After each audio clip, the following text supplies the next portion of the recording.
Yeah, one of those teams in the Midwest making a lot of headlines here to start camp, really of the offseason, and that's the Cincinnati Bengals. And it's mostly Yeah. about who's not in camp, and that's Trey Hendrickson and Shamar Stewart, both guys holding out till they get, in Hendrickson's case, a new deal, and in Shamar's case, a deal. So what's the latest on those two situations? Yeah, so the Bengals do have some optimism about Trey Hendrickson. I mean, they've been talking for a while. They resumed talks back in June. They've been trying to make a push here as camp is getting going. I think everybody's sort of exhausted by the whole thing. The reason why I think something can get done is Trey Hendrickson certainly wants a contract commensurate with his skill set in the market and all those things, but he's not looking to top TJ Watt, or he doesn't need to be the highest paid. I think if he's like top 5 or, somewhere in that vicinity, then he'll be good. So if the Bengals can just get him there and make sure it's a long-term deal, I think it has to be multiple years, then they should be in good shape. And really the blueprint to me seems pretty straightforward. You get Trey in there, and then, Shamar kind of loses his leverage at that point, So if Trey signs, I think Shamar would be right behind him, and then you get both defensive ends for your camp. I'm going to shift it over here to Seattle. Of course, Noah Fant was released. Were you surprised by this move, and what does that say? What does that say about the Titans that are already here? No, I actually wasn't at all surprised. That was one of those I was kicking myself I didn't check back in on, just because I was hearing whispers, even around free agency, that they could move him, or that he might even want to be moved, because they weren't going to do a new contract. And then when they drafted Arroyo, it just made sense, because they really liked A.J. Barner. They felt like they had good depth there, and they like to go young when they have the chance to do so. So it only made sense to me. I kind of figured that when I saw that, I wasn't surprised. So, he'll have a home. He's still an accomplished tight end who can stretch a defense vertically. So, we'll see where it goes. And he had a good little run there. Jeremy, you compiled your top 10 list by position, asking all sorts of people in the NFL what they think about certain players. And the Seahawks had 3 make your top 10 lists. You had Leonard Williams, number 6 defensive tackle, Julian Love, number 10 safety, and Devin Witherspoon, the number 10 corner. In tabulating those results, what was maybe a couple of themes you saw pop up when looking at the Seahawks roster from other voices around the league? For me, it's a roster that's really solid all the way around, maybe not high-end star power everywhere, but that's okay. That doesn't always create a formula for winning, Sometimes it's better to have depth. And I think if you look at a player like Jackson Smith and Jigba, who didn't have a lot of traction on my list for receivers, but you could call him a number 1 guy and be comfortable with that. I mean, he was that kind of producer last year and is trending in that direction. So he's a guy I could see making the list in the future. Problem is, wide receiver is so deep that, there are like 30 guys there that you could put in the top 10 and feel pretty comfortable about, But some of it's a case of players taking a little bit of a step back. Kenneth Walker was on the cusp a few years ago or a year ago and then didn't quite make the jump. So you fall there. Charles Cross, I've been a little surprised he hasn't got a lot of traction. I thought at the least he'd be like an honorable mention type player.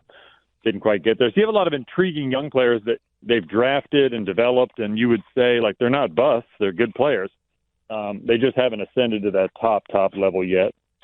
So we'll see if they can get there. But I expect by this time next year they'll have at least one offensive player in the mix there. And it's tricky with Devon Witherspoon. He had basically a tiebreaker with Jalen Ramsey for that last spot, but teams picked Witherspoon because the versatility, toughness, can play in the slot or on the outside. Kind of a tone setter, and he's younger. Obviously, no one here expected Sam Darnold to make the top 10 list, but what was some of the feedback that you got from Sam Darnold, or about Sam Darnold, I should say?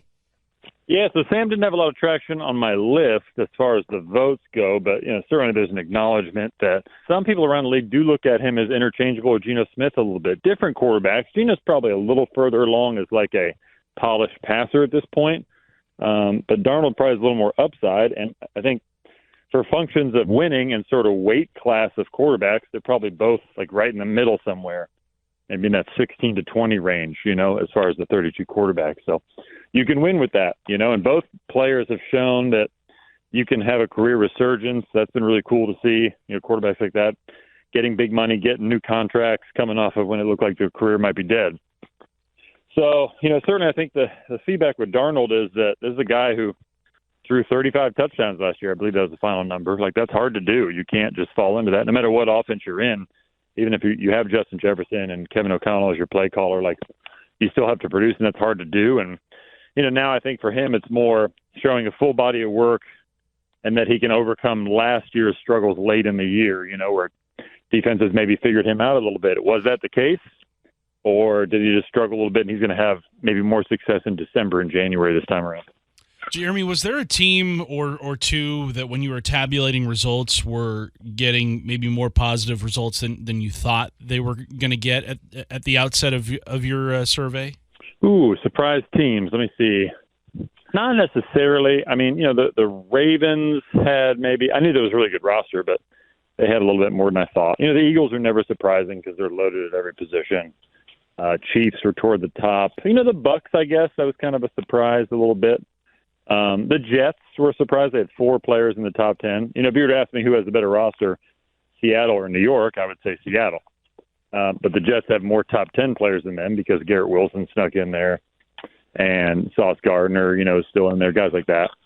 Have a couple of defensive guys. So that was a team that surprised me a little bit. The Jets have, drafted well, so people are hoping they can turn it around, but they never quite do because it takes more than a few standout players.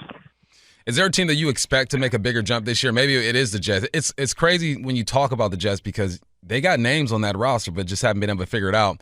Is there a team that you feel like can make a big jump this year, maybe like a Commander's leap?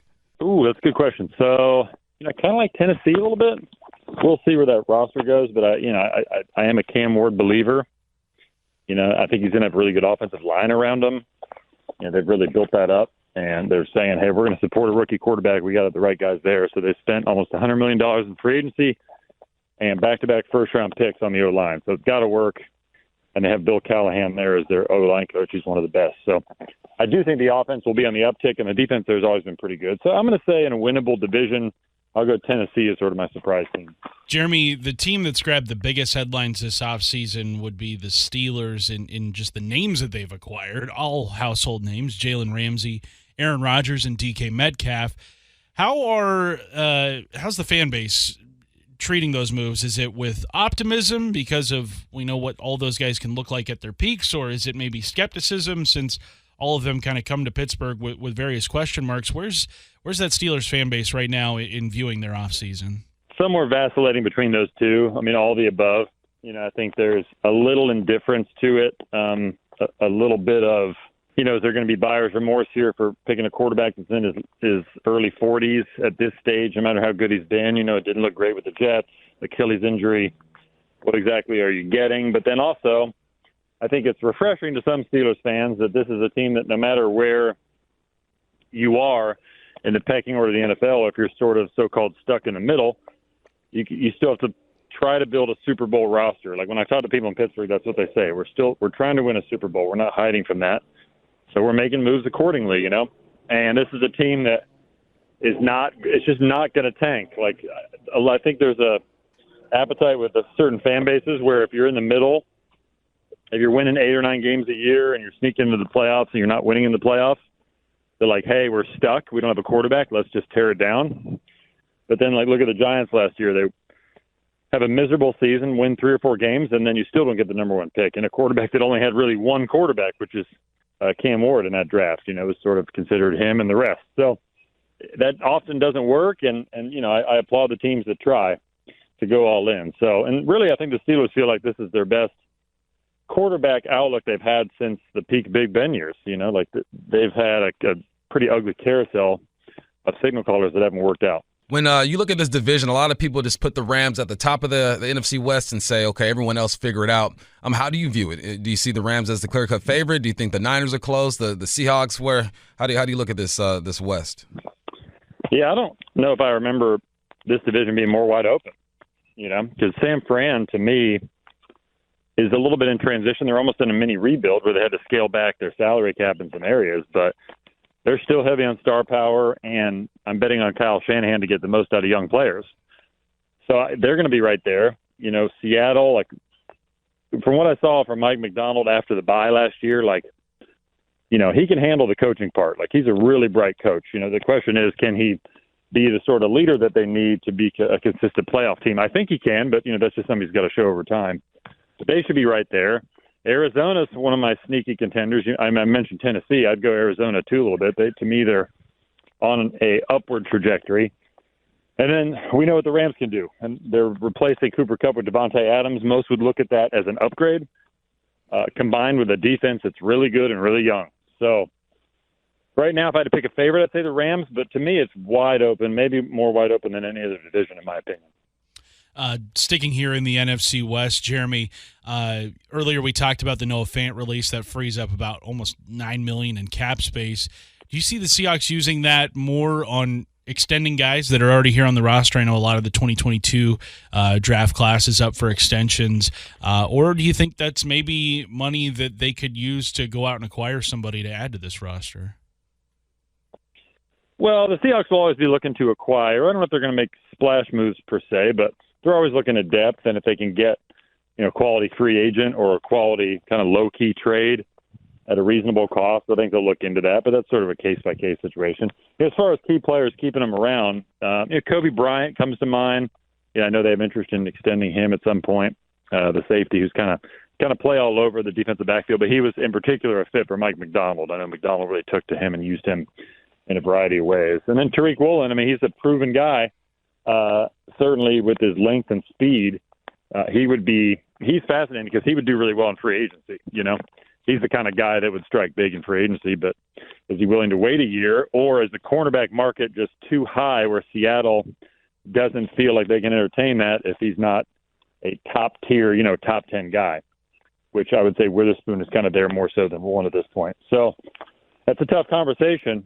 My guess is they'll at least try with Tariq and see where it goes, but it wouldn't shock me if he went in a contract year, balled out, and then hit free agency big.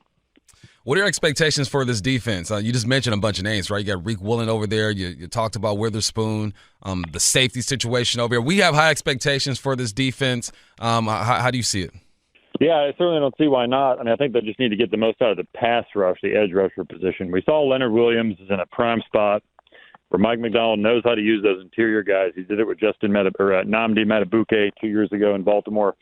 Did it with Leonard Williams. So how do you complement that with the right edge rushers? Is Derek Hall going to make a big jump this year? He was trending in the right direction. Boye Mafe, guys like that. If you can get enough sacks from them, enough game-changing plays, I think you'll be in the right spot. But, yeah, certainly they have the personnel and the coaching to be stout on defense. I don't think there's any doubt.